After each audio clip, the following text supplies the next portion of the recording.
لا الہ الا اللہ محمد رسول اللہ، لا الہ الا اللہ محمد رسول اللہ۔ بھی ایک کہیں انتقال کی خبر آئی کسی کی کہ جمعے کے دن فلاں کا انتقال ہو گیا ہے۔ اب کورونا میں انتقال بہت ہو رہے ہیں، ذہن میں رکھیں۔ ہر واٹس ایپ پہ روزانہ کوئی نہ کوئی ریلیٹیو ہے جس کی میت کی خبر آ رہی ہے۔ اب تو مان لو کہ یہ ہے، اب تو مان لو۔ اب بھی بہت سے لوگ کہہ رہے ہیں کچھ بھی نہیں ہے، ڈرامے بازی ہے، پینک پھیلایا جا رہا ہے، خوف پھیلایا جا رہا ہے۔ او بھائی مر رہے ہیں لوگ، مر رہے ہیں، نہیں یقین آ رہا ہسپتالوں میں جا کے دیکھو۔ جی کیا کہہ رہے ہیں؟ کیا کہہ رہے ہیں؟ ویسے ہی مر رہے ہیں، ویسے میں بتاتا ہوں، ویسے ہی مر رہے ہیں۔ میں بھی بتاتا ہوں اس کا جواب، بتاتا ہوں۔ میں نے سوچا تھا کورونا کے ٹاپک پہ بات نہیں کروں گا، لیکن چلو دیکھیں ہو پتہ ہے کیا رہا ہے؟ ہو یہ رہا ہے کہ جو بیمار ہوتا ہے نا اس پہ یہ وائرس جلدی اٹیک کرتا ہے۔ میں آپ کو کل کا واقعہ بتاؤں۔ ہمارے ایک دوست ہیں، جامعۃ الرشید کے استاذ ہیں، ان کے کوئی ریلیٹیو گر گئے، کولے کی ہڈی ٹوٹ گئی، ہسپتال میں ان کو لے کر گئے، ٹھیک ہے نا۔ ڈاکٹر نے کرونا کا ٹیسٹ بتا دیا پازیٹیو ہے، اور ان کا انتقال ہو گیا۔ ایک طوفان کھڑا ہو گیا، صحیح ہے نا، کہ یار یہ تو کولے کی ہڈی ٹوٹی ہے، اس کا کورونا سے کیا تعلق، اور اتنی جلدی مرنا بھی ان کا نہیں بنتا، کولے کی ہڈی سے اتنی جلدی تھوڑی مر جاتا ہے آدمی۔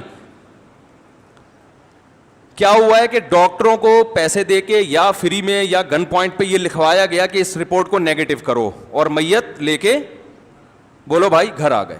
کل میری بات ہوئی جن کے چچا تھے نا سگے بھتیجے سے، میری ڈائریکٹ کل بات ہوئی۔ میں نے کہا اصل کہانی کیا ہے؟ انہوں نے کہا دنیا کو یہی بتایا ہے کہ کورونا نہیں تھا، حقیقت میں کیا تھا؟ کورونا تھا۔ انہوں نے کہا کہ جو رپورٹ پازیٹیو آئی ہے تو ہو یہ رہا تھا کہ جب رپورٹ پازیٹیو ہوتی ہے تو ڈاکٹر میت نہیں دیتے، میت نہ دینے کی وجہ سے لواحقین پھر ڈاکٹروں پہ مسلط ہو کے اس پازیٹیو کو کیا کروا دیتے ہیں؟ نیگیٹو۔ ایسے 2 کیس میرے سامنے آ چکے ہیں، میں ابھی آپ کو بتاؤں، مشاہدے پر مبنی حقیقت بتا رہا ہوں، میں واٹس ایپ کی رپورٹیں نہیں بتا رہا میں۔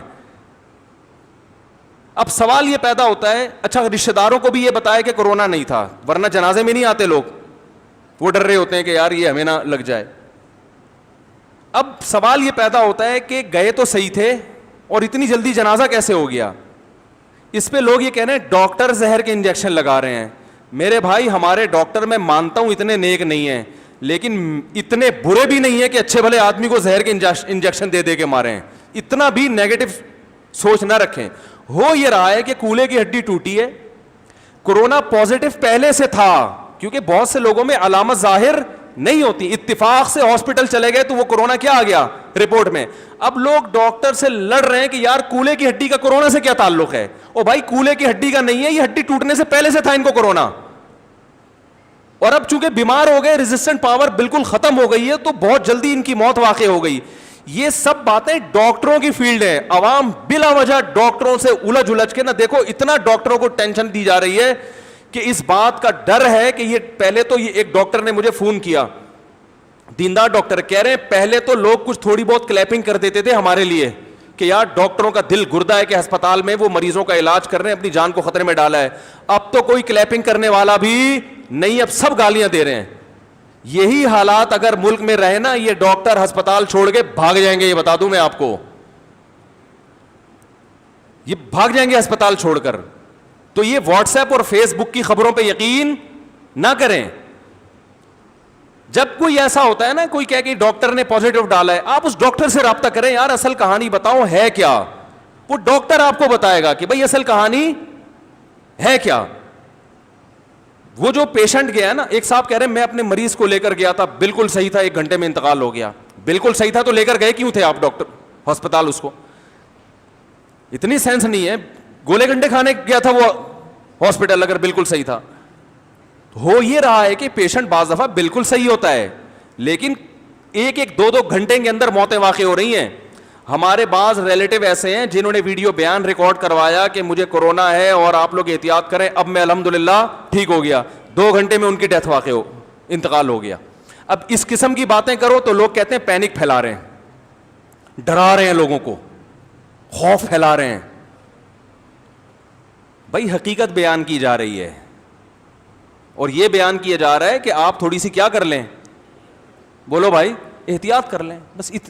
اب اس کے لیے تھوڑا سا ڈرانا تو ضروری ہے نا, بغیر ڈرائے تھوڑی کوئی احتیاط کرے گا. اب میں کہوں کچھ بھی نہیں ہے بھائی, مر جائیں گے نا, یہی ہوگا نا, مر جائیں گے تو کیا ہو گیا, جنازہ نہیں ملے گا نا, کوئی بات نہیں, وہ بھی مسلمان ہیں ہسپتال میں, عیدی سینٹر والے بھی مسلمان, غسل کفن دے کے دفنا دیں گے, قبر پہ جا کے فاتحہ پڑھ لینا, کیا ہوگا, یہی ہوگا نا. تو آپ ڈریں گے تو بالکل بھی نہیں, آپ کہیں گے یار مر جائیں گے زیادہ سے زیادہ. لیکن جتنوں نے مرنا ہے, مرنے والوں کی تعداد اس سے 10 گنا بولو بھائی بڑھ جائے, کیونکہ پھر آپ جھپیاں پا کے ایک دوسرے سے ملیں گے, جیسے کہ عید کے دن ملے ہیں.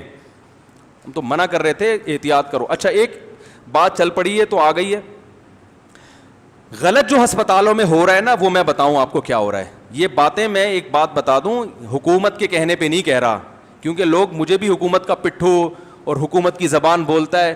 گورنمنٹ اگر لوگوں کے ساتھ خیر خواہ ہوتی تو اس بیماری کے پھیلنے سے پہلے حکومت قابو پا چکی ہوتی, کیونکہ امریکہ اور اٹلی کا حال گورنمنٹ دیکھ چکی تھی, جو بے احتیاطیاں انہوں نے کی ہیں دیکھ چکی تھی. ہماری حکومت نے ان سے عبرت حاصل نہیں کی ہے, شیعہ لوگوں کو جلوس نکالنے کی اجازت دے کے اپنا اعتماد کھو دیا. تو یہ گورنمنٹ کی غلطی ہے جس کی سزا قوم بھگت رہی ہے. تو اس لیے ہم گورنمنٹ کی زبان نہیں بول رہے, ہم ڈاکٹروں کی زبان بول رہے ہیں, وہ ڈاکٹر جو ایکسپرٹ ہیں. میں نے اس میں اتنا کچھ سیکھا ہے, میں آپ کو کیا بتاؤں, کیونکہ جب کوئی چیز میں انسان مبتلا ہوتا ہے نا, پھر تحقیق بھی کرتا ہے. یاد رکھو, بہت سے لوگ جن کے نام کے آگے ڈاکٹر لگا ہوتا ہے وہ میڈیکل ڈاکٹر, MBBS ڈاکٹر ہوتے نہیں ہیں. جو ماہر غذائیات ہوتے ہیں ان میں اکثر ڈاکٹر نہیں ہوتے. لوگ کیا کر رہے ہیں, جو غذائیات کا ماہر ہے اور جو ہے وہ 3 پیس سوٹ اور ٹائی میں, اس کے پاس اتنی ڈگریاں اور میڈیکل سائنس کی اصطلاحات بھی وہ سمجھتے ہیں, اور وہ لوگوں کو گائیڈ کر رہے ہیں, سمجھا رہے ہیں, تو لوگ ان کی بات کو سیریس لیتے ہیں. بڑے مشہور ہیں, میں نام نہیں لوں گا, انہوں نے کہا کہ اس میں احتیاط کی ضرورت اس لیے نہیں ہے کہ یہ ہر ایک کو لگے گا, آج نہیں تو کل لگے گا, کل نہیں تو پرسوں لگے گا, لہذا اس کا کوئی فائدہ نہیں ہے احتیاطوں کا.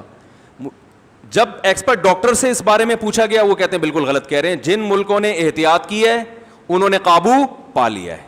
چائنا جہاں سے شروع ہوا تھا وہاں کافی حد تک کنٹرول میں ہے, جو گڑھ تھا اس کا. اٹلی میں کچھ کنٹرول ہو گیا احتیاط کی وجہ سے. تو ایک آدمی مشورہ دے رہے کہ احتیاط نہ کرو, ساری دنیا کے بڑے بڑے ممالک احتیاط کروا رہے ہیں, ڈاکٹرز ایک طرف ہیں, آپ ان لاکھوں ڈاکٹروں کو چھوڑ کر ایک آدمی کی بات مان رہے ہو, تو اس کا مطلب فالٹ کہاں ہے, آپ کے اندر فالٹ ہے. تو ابھی وہ دیکھو نا کیسے کیسے نسخے, ادرک کا قہوہ پی لیں, زیتون کے قطرے ٹپکا لیں, اور سنا مکھی, اس کے کتنے فضائل چلے تھے ابھی, اس کی وجہ سے کیا نقصان ہوا, لوگوں کو جلاب لگے, موشن لگے, وہ گرم ہوتی ہے, موشن سے آدمی کی ویسے بھی امیونٹی سسٹم کیا ہو جاتا ہے, ڈاؤن ہو جاتا ہے, جن کو نہیں بھی ہونا تھا ان کو بھی اٹیک ہوا ہے. تو یہ جو ٹوٹکے آ رہے ہیں نا, ایک صاحب نے کہا کہ بلڈ لے کے دوسرے میں ٹھوک دیا جائے, علاج دریافت ہو گیا. ایک حکیم صاحب کا بھی میں نے آڈیو سنی کہ خون, اصل میں جب یہ کورونا اٹیک کرتا ہے تو خون گاڑھا ہو جاتا ہے, خون گاڑھا ہوتا ہے تو پتلا کر دو تو صحیح ہو جاتا ہے. تو میں آج کل لوگوں کی خون پتلا کرنے میں لگا ہوا ہوں. میں نے کہا حکیم صاحب خدا کا واسطہ یار, اللہ کو مانو, الو نہ بناؤ لوگوں کو, آپ بولو مجھے نہیں اس کا علاج پتا, بس ختم. تو بہت طبیعت سے, اور یہ صرف پاکستان میں ہو رہا ہے, گوروں میں ہو رہا ہے تھوڑے پیمانے پر, گوروں میں بھی ایسے کچھ سرفرے ہوتے ہیں, پوری قوم ایک طرف, وہ اپنی کمپنی مشہور, اپنے یوٹیوب چینل کو گرو کرنے کے لیے اٹھ کے ایک بیان داغ دے گا, اور کوئی انگلش کی کتابیں, ناول وغیرہ, پاکستانیوں کو کیا پتہ یہ کیا ہے, ٹھیک ہے نا, کچھ انگلش کی کتابیں سامنے رکھ دیں اور کہا کہ یہ سب ڈرامہ ہے, ٹوپی ڈرامہ ہے, کچھ بھی نہیں ہے. تو لوگ کہتے ہیں انگریز انگلش میں بیان کر رہا ہے. تو یاد رکھو, جیسے ہمارے ہاں ہوتے ہیں کچھ سرفرے ہوتے ہیں, پوری قوم ایک طرف, ان کی اپنی رپورٹ آ رہی ہوتی ہے, تو گوروں میں بھی ایسے لوگ ہوتے ہیں لیکن کم ہوتے ہیں. ہمارے ہاں ہول سیل کے حساب سے ہیں, ان کے ہاں تھوڑے ہیں, تو وہ بھی ایسے کرتے ہیں. پوری قوم ایک طرف جا رہی ہے تو کچھ نہ کچھ کلپ بنا کے ڈال دو, چلے گی. دیکھو چلتی وہ چیز ہے جو قوم سے ہٹ کر ہو, وہی باتیں جو سب کر رہے ہیں اگر وہ کریں. دیکھو میں نے کلپ ریکارڈ کروایا تھا, کتا حلال, ایک آدمی نے کہا نا, دعویٰ کیا تھا نا کتا حلال ہے. ایک آدمی نے فتویٰ دیا کہ کتا حلال ہے. لوگوں نے کہا یہ کیسے ہو گیا؟ اس نے کہا میرے پاس دلائل ہیں بھائی. کہا یار آج تک سنتے آئے ہیں کتا حرام ہے, کہہ رہے یہ سب 2 نمبر مولوی ہیں جو کتے کو حرام کہتے ہیں, اصل میں سب کی دکانیں چل رہی ہیں نا, تو میں پھکی لے کر آ جاؤں پھکی. تو لوگوں نے کہا دلائل دو. اس نے کہا ایسے نہیں, مناظرہ کروں گا کھلے عام, ساری دنیا دیکھے گی, اس میں ثابت کروں گا کہ کتا کیا ہے, حلال ہے. اب جناب اس کا چیلنج کوئی قبول ہی نہیں کر رہا. جو مفتیان کرام میں بول رہے ہیں ہم اس کو لفٹ کیوں کرائیں, یہ کیا ہے, یہ پہلے یہ تو ثابت کرے کہ یہ بھی کوئی بہت بڑی فلم ہے, کوئی فنٹر ہے. لیکن اس نے کہا دیکھو میرا چیلنج اس لیے قبول نہیں ہو رہا کہ ان کے پاس دلائل نہیں ہے. بالآخر وہ لوگوں نے علماء کو مجبور کیا, حضرت کچھ تو مناظرہ کریں. اس نے کہا مناظرہ 4 آدمیوں میں نہیں ہوگا, کھلے عام. اب وہ خبر پھیلتی بڑا اسٹیج لگا, لاکھوں لوگ جمع ہو گئے, ادھر بڑے بڑے پگڑیاں پہن کے علماء آ گئے, یہ جناب ایک طرف, بڑا نام پھیل گیا جی اس کا. اس نے کہا بھائی بات یہ ہے کہ کتا تو حرام تھا, حرام ہی ہے, مجھے دنیا میں کوئی جانتا ہی نہیں تھا. اب کم از کم جہاں بھی جاؤں گا لوگ سلام کریں گے, اچھا وہی ہیں. تو مشہور ہونے کا ایک طریقہ یہ ہوتا ہے کہ پوری قوم جس طرف جا رہی ہے نا, آپ ایک شوشہ چھوڑ دیں اور پتلی گلی سے نکل جائیں. یاد رکھو ہم نے تجربوں سے ایک بات سیکھی ہے, جو جس فیلڈ کا نہیں ہے نا اس کو اس میں ٹانگ اڑانے مت دو. دیکھو علماء کرام میں کچھ علماء ایسے ہوتے ہیں جو مدرسوں سے فارغ ہوئے علم حاصل کرنے کے بعد, اس کے بعد پھر وہ علم کو اوڑھنا بچھونا نہیں بناتے, بلکہ وہ واعظ و نصیحت میں لگ گئے یا تبلیغ میں زندگی لگا دی انہوں نے. درس و تدریس سے ان کا واسطہ کم رہتا ہے. ان علماء کی استعداد میں اور وہ علماء جن کا اوڑھنا بچھونا علم ہو, ان دونوں کی صلاحیت میں زمین آسمان کا فرق ہوتا ہے. حضرت مفتی تقی عثمانی صاحب جو اتنے بڑے علامے ہیں, وجہ اس کی یہ ہے کہ جب وہ عالم بنے تو اس کے بعد سے اب تک پوری زندگی ان کا کام ہی کیا ہے, فتویٰ, تحقیق, درس, تدریس, تفسیر. صحیح ہے نا؟ تو مدرسے سے ہی منسلک ہیں وہ. آپ مجھے بتاؤ ایک ڈاکٹر MBBS کر کے وہ آ جائے اور گولا گنڈا بیچنا شروع کر دے, تو آپ اس کی ڈگری سے متاثر ہو گئے ہیں بھائی؟ آپ جاؤ گے 10 سال کے بعد اس سے علاج کرانے, وہ کہے گا یار میں نے MBBS کیا ہوا, دیکھو پراپر ڈاکٹر ہوں میں, اور ہاؤس جاب بھی 2 سال کی 1 سال کی کر چکا ہوں میں. آپ بولو گے بھائی آپ نے کیا ہے, لیکن اس کے بعد آپ اس کے علاوہ دنیا کا ہر کام کر رہے ہیں. ایکسپرٹ ڈاکٹر اس کو نہیں کہتے جس نے MBBS کر لیا ہے, کرنے کے بعد وہ اپنے شعبے میں اس نے ایک زندگی کھپائی ہو. پھر ہر ڈاکٹر کو ہر فیلڈ میں معلومات نہیں ہوتی. ہمارے ایک استاذ ہیں, ان کو بلڈ پریشر کی بیماری ہے. مجھے کل انہوں نے اپنا واقعہ سنایا کہ میں نے ایک بہت ایکسپرٹ ڈاکٹر تھے, ان کو میں نے فون کیا کہ بلڈ پریشر میں یہ دوا کھانا مناسب ہے, یہ کھانا. تو انہوں نے کہا دیکھیں میری فیلڈ بلڈ پریشر نہیں ہے, میں چائلڈ اسپیشلسٹ ہوں, تو آپ یہ کسی اس ڈاکٹر سے پوچھیں جس کی فیلڈ کیا ہے. کہتے ہیں مجھے اچھا لگا کہ دیکھو یہ پڑھا لکھا ہونے کی علامت ہے. ہمارے ہاں جس کی جو فیلڈ نہیں ہے نا, سب سے زیادہ ایکسپرٹ وہ اسی میں ہوگا. خون پتلا کر کے کرونا کا کیا کر رہا ہے, ادرک کے قہوے پلا پلا کے, نیمبو چٹا چٹا کے کیا ہو رہا ہے. اگر یہ اتنا آسان ہوتا میرے بھائی تو یہ پاگل ہے. یہ ساری دنیا جو ہے لاک ڈاؤن کی وجہ سے اربوں خربوں روپے کی مالیت کا بیڑا غرق ہو گیا جہاز فضائی کمپنیوں کا, لاکھوں لوگ بے روزگار ہو گئے. ان کے لیے ادرک اور لیمو کو اتنا مشکل کام تھوڑی ہے یہ. تو اس لیے بھائی اگر ایکسپرٹ ڈاکٹر تک آپ کی رسائی ہے تو ٹھیک ہے, نہیں تو چپ کر کے بیٹھ جاؤ آرام. جیسے ساری دنیا چل رہی ہے نا ایسے چل. في قلبي دوما يغمرني من فيض ضياء